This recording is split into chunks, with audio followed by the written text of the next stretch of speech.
नमस्कार, good afternoon. सास बहू और सेंसेक्स के आज के इस एपिसोड में आप सबका स्वागत है। मदद करने के लिए कोलकाता से ओम कैपिटल के राजेश अग्रवाल साहब जुड़ते हुए आपको आपकी स्क्रीन पर नजर आएंगे। राजेश सर से बस बातचीत की शुरुआत करूंगा। पहले toll free number, WhatsApp number, Twitter IDs please screen पे रख दीजिए। रीच आउट करिए, आप लोग कोशिश करिए, अपनी क्वेरीज भेजते रहिए, तभी तो हम आपकी क्वेरी सॉल्व कर पाएंगे। राजेश सर जैसे बढ़िया बढ़िया देश के जाने माने एक्सपर्ट, चाहे फंडामेंटल हो चाहे टेक्निकल हो, उन सब से व्यूज लेते चलेंगे आपकी क्वेरीज पर। लेकिन मार्केट स्क्रीन्स पर आएगा, पस्त पड़ा हुआ है। आज सुबह एक निफ्टी का चार्ट दिखाया था मैंने, जिसमें वो फॉलिंग ट्रेंड लाइन मेंशन करी थी। कल उछाल आया लंबे कंसोलिडेशन के बाद, कई दिनों की कंसोलिडेशन के बाद बढ़िया मूव्स दिए थे, पर उस चैनल का ब्रेकआउट नहीं आया था। 950 955 के जोन्स पर वो चैनल का अपर रीजन है। आज भी मीनिंगफुली, आज भी गए टच अपॉन करके, कल भी उसको टच करके ठंडे पड़े थे। आज भी ऐसा मीनिंगफुल उन लेवल्स के बियॉन्ड जा नहीं पाए, पर ऐसा नहीं कि हमने गिव अप कर लिया है। हम अभी भी 17,900 के ऊपर की ट्रेजेक्टरी पर ही कामकाज कर रहे हैं, बस थोड़ा सा पस्त हैं।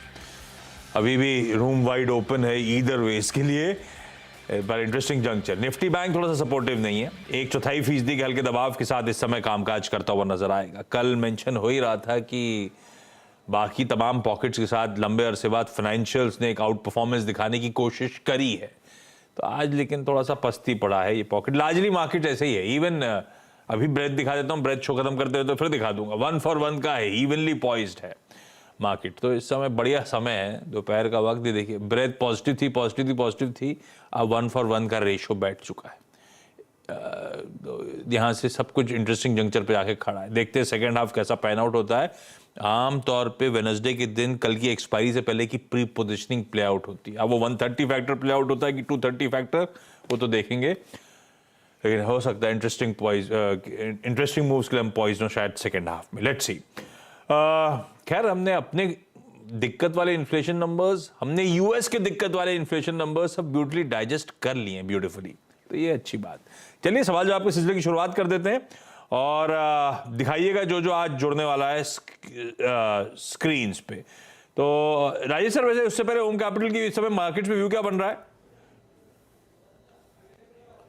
देखिए, हम लोग good afternoon Ashish ji. Good afternoon sir. जो हम लोग जो अभी अपने क्लाइंट्स को बोल रहे हैं या पिछले कुछ दिनों से बोल रहे हैं रेदर, तो वही है कि शॉर्ट टर्म की अगर किसी का नज़रिया हो तो हम इस वक्त थोड़ा सा साइडलाइन पे बैठने की सलाह दे रहे हैं, क्योंकि कुछ समझ नहीं आ रहा है। बाजार एक दिन 500 पॉइंट ऊपर, एक दिन 500 पॉइंट नीचे ऐसे हो रहा है।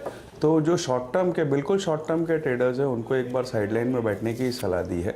बाकी मध्यम से लंबी अवधि के लिए कुछ स्टॉक, खास करके मिड कैप में बहुत अच्छी करेक्ट कर चुके हैं, वहाँ पे हमने खरीदारी की सलाह दे रखी है।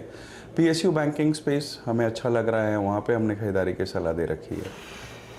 पीएसयू बैंकिंग स्पेस, अच्छा ठीक है। सवाल जवाब के सिलसिले की शुरुआत कर रहा हूं। कोलकाता, भिलाई और गुड़गांव जाना है आज हमको। शुरुआत कर रहा हूं गुड़गांव के साथ, और लिली बासु आपको आपकी स्क्रीन पे नजर आएंगी। Lily ma'am, hi, good afternoon Lily ma'am. Lily ma'am, कई सारी क्वेरीज आपने भेजी थी। पहला और ज्यादा इंपॉर्टेंट जो डाउट है वो क्लियर कर लेते हैं पहले। टाटा कॉफी पहला। टाटा कॉफी लिया हुआ लिली मैम? लेने का मन है? नहीं है मेरे पास। किस भाव पे? अच्छा दे दो स्क्रीन पर डायरेक्टर साहब आप, आपके पास। हाँ,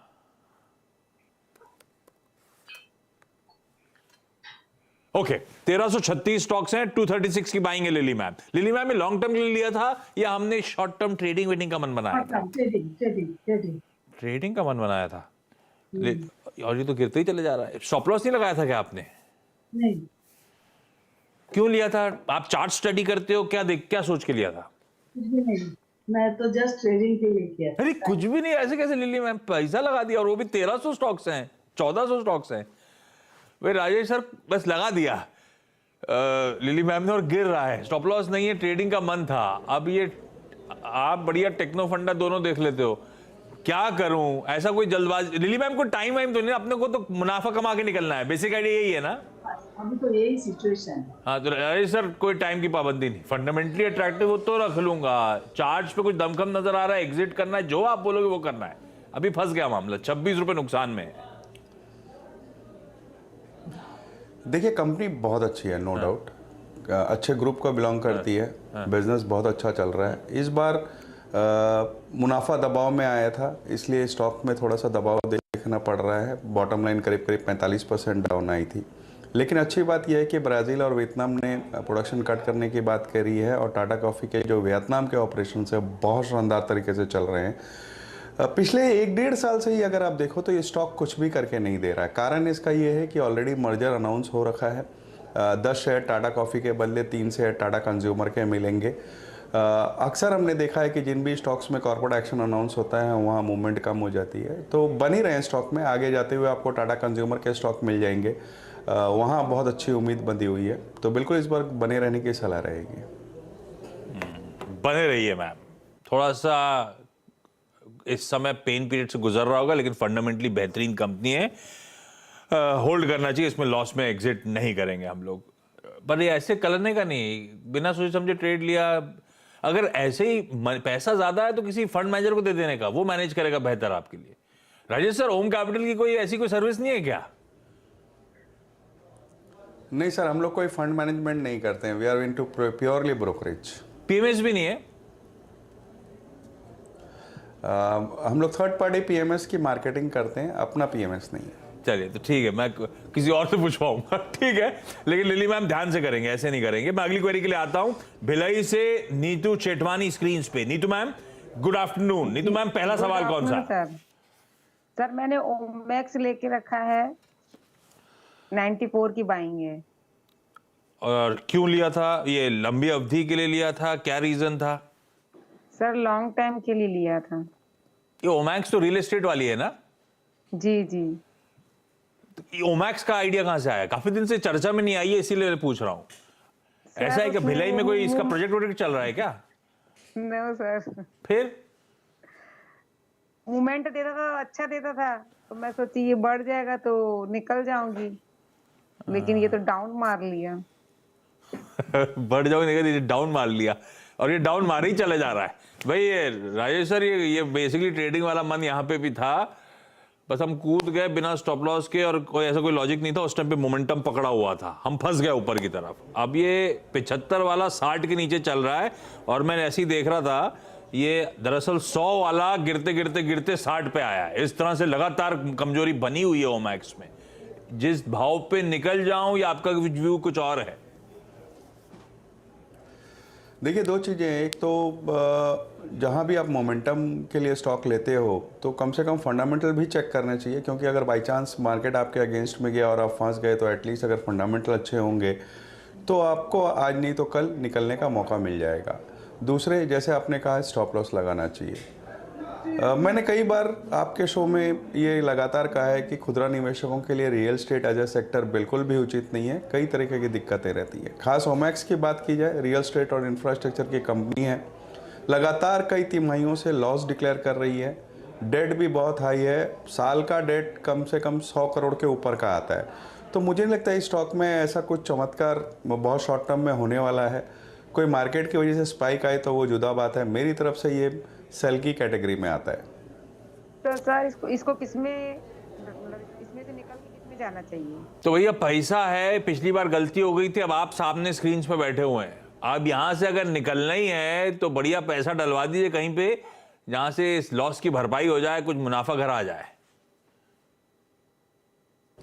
देखिए, थोड़े से मध्यम से लंबी अवधि में लेना हो तो मैं समझता हूँ कि अभी फ्रंटलाइन स्टॉक्स में रहें। बहुत अच्छे दामों में बहुत अच्छे स्टॉक्स कुछ मिल रहे हैं। फॉर एग्जांपल अगर कहा जाए तो रिलायंस देख लीजिए, लार्सन देख लीजिए, एचडीएफसी बैंक देख लीजिए, या छोटे बैंकों में देखना हो, जैसे मैं शो की शुरुआत में कह रहा था कि पीएसयू बैंक हमें अच्छे लग रहे हैं, तो उसमें हमने एक मिड कैप में पीएसयू बैंक आइडेंटिफाई किया, बैंक ऑफ महाराष्ट्र, जिसके नंबर्स बेहद अच्छे आए, और सारे पायदान पे हमने देखा कि उनकी परफॉर्मेंस बहुत अच्छी होती हुई आई। बॉटम लाइन में अच्छा जंप देखने को मिला, सारे पायदान अच्छे थे रेदर। तो मैं समझता हूँ वहाँ पे एक बार एक्सपोजर लिया जा सकता है, बट समय अवधि आपको 9 से 12 महीने रखनी पड़ेगी। तो बढ़िया बड़े बड़े नाम हैं। आप ओमैक्स से अगर एग्जिट कर रहे हो तो किसी बढ़िया नाम में जाने का है मैम, किसी रिलायंस, किसी लार्सन एंड टूब्रो, किसी एचडीएफसी बैंक, सबके नाम आपने भी सुने होंगे शेयर बाजार में। बढ़िया नामचीन कंपनियां हैं, इनमें पैसा लगाना ज्यादा बेहतर है। इस समय लार्ज कैप्स में ही स्टिक करना है। रिलायंस की बात हुई तो स्टैंडर्ड डिस्क्लेमर स्क्रीन पर आ जाएगा। इस चैनल का स्वामित्व प्रबंधन रिलायंस इंडस्ट्रीज के पास है। तो मैम एक बार आप भी, नहीं तो मैम अगर वाकई मन बना रहे हो रिलायंस में पैसा डालने के लिए, किसी और से भी कंसल्ट कर लीजिएगा, किसी बढ़िया फाइनेंशियल एडवाइजर से। कोलकाता से रेशमा जी जुड़ती हुई, लास्ट हफ्ते ही मुलाकात हुई थी, है ना रेशमा मैम? Yes, मैं देख के याद आ गया था मुझे। लास्ट हफ्ते हम लोग की असल में दरअसल राजेश सर बातचीत हो नहीं पाई थी। उस दिन यूपी इन्वेस्टर समिट था मेरे ख्याल से, और शो बहुत छोटा हो गया था, तो बातचीत नहीं हुई थी। Reshma ma'am welcome back.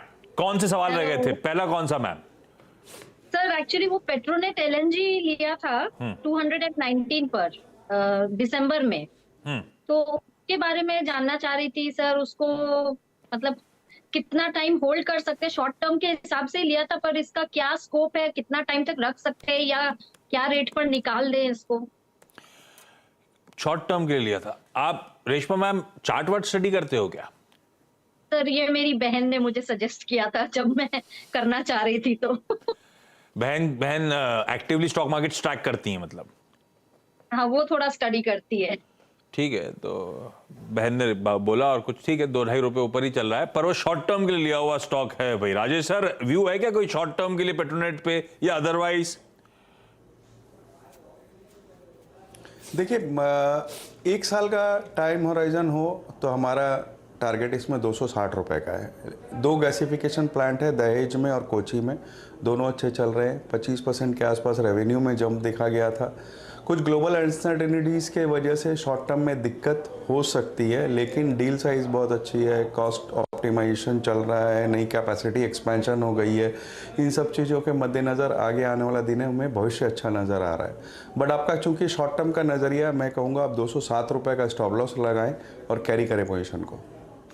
Ma'am 207 का स्टॉप लॉस लगाइए। फंडामेंटली तो अच्छा नजरिया है आपके ट्रेड के लिए भी अच्छा है। फंडामेंटली स्ट्रॉन्ग स्टॉक भी वैसे उन्होंने मेंशन करा है, कोई दिक्कत नहीं है।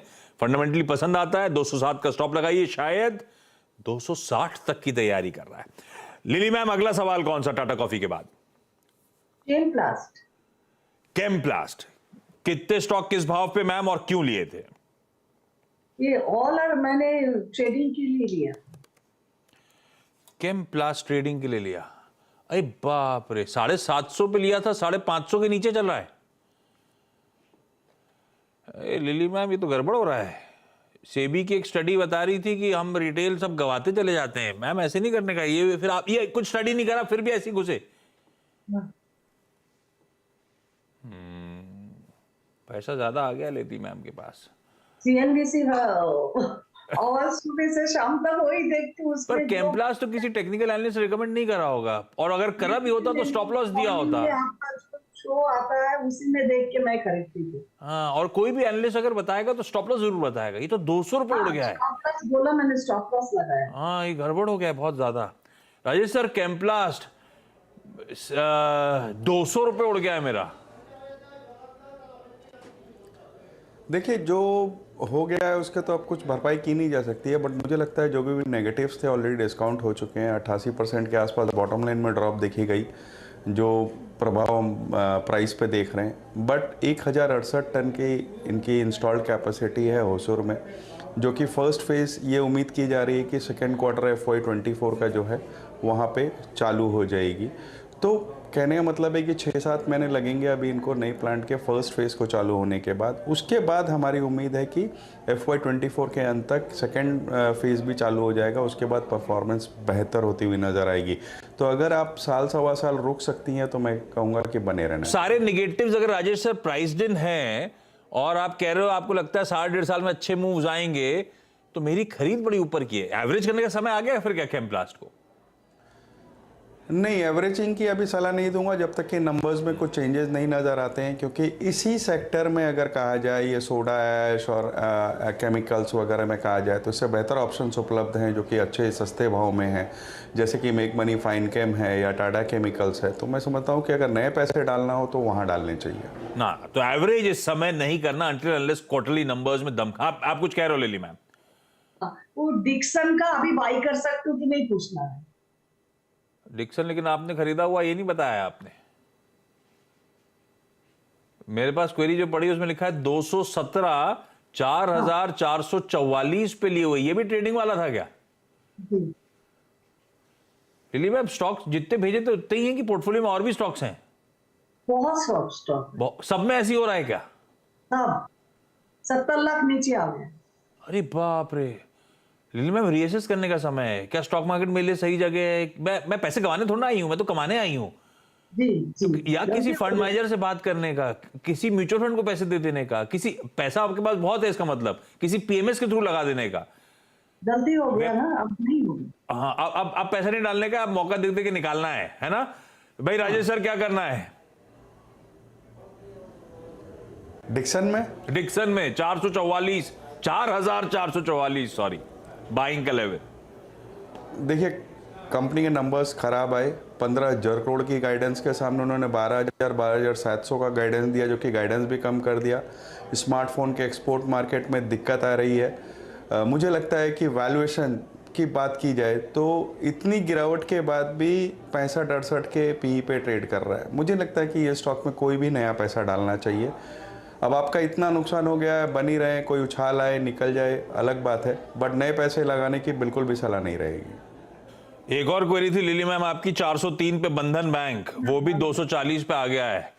ये गड़बड़ है। जो अब बाउंस करें सबसे एग्जिट करने के मौके ढूंढेगा, किसी फंड मैनेजर के थ्रू या किसी बढ़िया पीएमएस के थ्रू पैसा डलवाइएगा, पर सीधी सी बात देखना बंद मत करिएगा। ना वो तो कभी। हाँ बस big fan Ashish ji, I am your big fan. बस, थैंक यू मैम। अच्छा, क्विकली नीतू मैम, अगला सवाल। सॉरी सर, मैंने डीएलएफ 440 में लिया है, तो मैं उसको अंबुजा में चेंज कर लूं क्या? डीएलएफ को अंबुजा में चेंज कर लूं? डीएलएफ क्यों लिया था? सर, वो ट्रेडिंग का था, लेकिन वो उसमें फंस गई। लेकिन अब मुझे बार बार ये लगता है कि अंबुजा ले लूं क्या, क्योंकि अंबुजा फास्ट दौड़ता है ना। फास्ट से दौड़ता है भाई। अंबुजा फास्ट से गिरा भी था बीच में, वो नहीं देखा आपने? क्या ठीक है भाई, डीएलएफ ट्रेडिंग के लिए तो आज सब ट्रेडिंग के सवाल है राजेश सर, सॉरी। लेकिन डीएलएफ ट्रेडिंग के लिए लिया था, मामला फंस गया। क्या पैसे को अंबुजा में शिफ्ट कर दूं जो शायद भागे? शायद इनको लगता है जोर से दौड़ता है, ऐसा है क्या?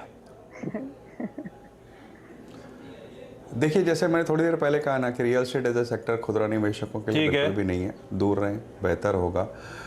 डीएलएफ में भी मैं यही कहूँगा। हालांकि नंबर्स अच्छे आए थे, डेट उन्होंने बहुत कम कर लिया है, अच्छे प्रोजेक्ट्स चल रहे हैं, तो थोड़ा रिस्की बेट है, रिस्की सेक्टर है, लेकिन अपसाइड की उम्मीद बनती है। अंबुजा बेहद शानदार कंपनी है। 60 मेट्रिक टन्स की कंबाइंड कैपेसिटी है अंबुजा और एसीसी की ली जाए तो एक तरीके से सेकेंड लार्जेस्ट कही जा सकती है, और इनके बड़े एक्सपेंशन प्लान थे। लेकिन जो दिक्कतें पिछले 10-15 दिनों में आई हमारे सबके सामने हैं, और इस वक्त कुछ कहा नहीं जा सकता है कि किस तरीके से ये मामला आगे बढ़ेगा। तो बेहतर होगा कि इस वक्त अवॉइड किया जाए। बट मैं फिर कहूँगा, अंबुजा एक बहुत अच्छी कंपनी है, बहुत अच्छी कैपेसिटी है, तो किसी की रिस्क टेकिंग एपेटाइट हो तो ही इसमें दांव लगाए, अदरवाइज इस वक्त थोड़ा सा अवॉइड करें तो बेहतर होगा।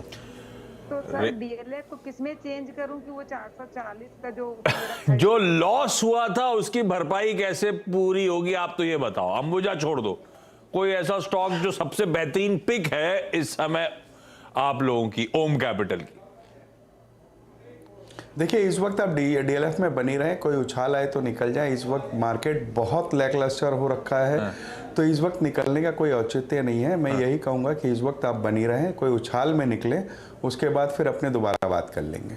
लो, राजेश सर ने बताया नहीं कोई पिक, इसका मतलब इस समय बाजार में ऐसा कोई पैसा डालने का समय आया नहीं है। हिंट ऐसा लेके चल रहा हूं। रेशमा मैम, बिल्कुल 10 सेकंड में अपनी क्वेरी निपटा दो आप। मैं ओवर चला गया हूं, लेकिन आप फिर से आए हो तो बात करना जरूरी। हाँ, वेस्ट कोस्ट पेपर में इन्वेस्ट करने का सोच रही हूँ, तो सर से गाइडेंस चाहिए कि। धीरे से टोन चेंज कर दिया है। आपका सवाल था वेस्ट कोस्ट पेपर में शॉर्ट टर्म के लिए खरीदना है, आपने अब तो क्वेश्चन चेंज कर दिया शॉर्ट टर्म देख देख के। शॉर्ट टर्म के लिए शॉर्ट टर्म, इसीलिए घबरा रही हूँ क्वेश्चन पूछने में। राजेश सर, भाई किसी वेस्ट कोस्ट पेपर में निवेश करना चाहिए कि नहीं करना चाहिए? और ये वेस्ट कोस्ट पेपर आया कहां से आपके पास रेशमा जी? आपने शॉर्टलिस्ट करा क्या? हाँ, चलिए, वेस्ट कोस्ट पेपर राजेश सर फंडामेंटली पसंद आता है क्या लंबी अवधि के लिए? देखिए, आज के सारे सवालों में मुझे लगता है यही ऐसा स्टॉक है जो सबसे बेस्ट है। वाह, इनफैक्ट 4 के चौका में मैंने इसे कई बार दिया है, और वहाँ से 3 गुना 4 गुना ऑलरेडी हो चुका है। बावजूद इसके मैं समझता हूँ अभी भी इसमें खरीदारी की जा सकती है। टॉप 5 प्रोड्यूसर डोमेस्टिक में कहा जा सकता है। 3,20,000 टन की कैपेसिटी है। 10% अनकोटेड मार्केट का इनका शेयर है और 72% ये आंध्रा में होल्ड करते हैं, आंध्रा पेपर में, जिसकी अगेन 2,40,000 की कैपेसिटी है। मुझे लगता है सारे पायदान पर बहुत खरी उतरती है। तीसरी तिमाही में 42% सेल्स में जंप आए थे और 238% बॉटम लाइन पे जंप आया था। बढ़िया। इतनी बढ़त के बाद हो सकता है कुछ कंसोलिडेट करे, बट साल भर के लिए आप बिल्कुल खरीदारी कर सकते हैं। बढ़िया चुन ली रेशमा मैम। पक्का आपने खुद की स्टडी करी थी? सर वेस्ट कोस्ट का इतना बार सुना है आप लोग के चैनल में, इसीलिए तो हिम्मत करने का कोशिश कर रहे हैं। रख लीजिए भाई, गिरावट में खरीदारी करी, लंबी अवधि के राजेश सर को पसंद आता है। Reshma ma'am, Neetu ji, Lily ma'am, thank you so much जुड़ने के लिए, अपनी क्वेरीज रेज करने के लिए। Rajesh sir, thank you so much, बढ़िया तरीके सारी क्वेरीज आज सॉल्व करने के लिए। आज सारे शॉर्ट टर्म वाली क्वेरीज थी, सॉरी उसके लिए, लेकिन आपने बढ़िया तरीके से सारी क्वेरीज संभाल ली। ब्रेक का समय, ब्रेक के उस पार एक क्विक मार्केट चेक।